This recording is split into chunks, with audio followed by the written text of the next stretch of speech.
Mahesh Kumar Sharma advocate, Delhi में करीब 31 साल से प्रैक्टिस कर रहा हूँ। इस दौरान काफ़ी मेरे पास केसेस आए इस तरह के जो लोग उम्र दराज भी थे और नए बच्चे भी थे, 18 साल, 20 साल, 22 साल, 25 साल के युवा जो बेचारे इस गिरफ्त में आ गए।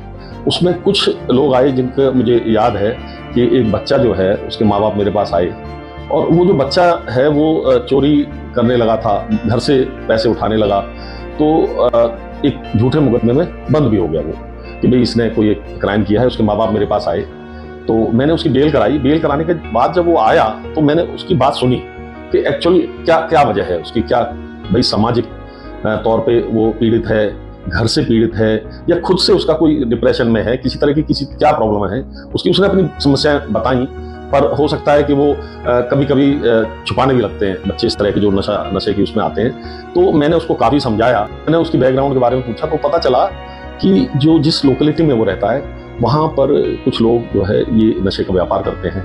वो लोग बड़े इजीली इनको प्रोवाइड करा देते थे नशा।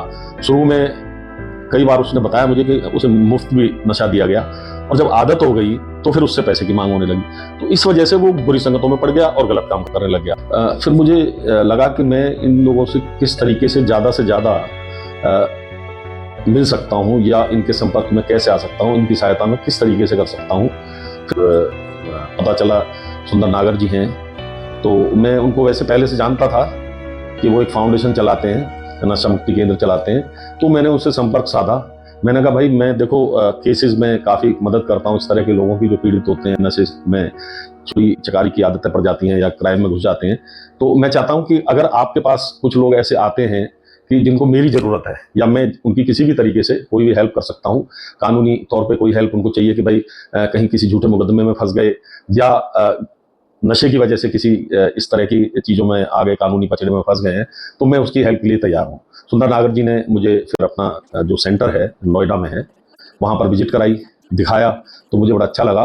तो मैंने इनको एक सलाह दी कि आप इनके लिए कोई एक कुछ काम ढूंढो, कुछ छोटे छोटे काम जिनको ये कर सकें, जिससे इनको कॉन्फिडेंस आए।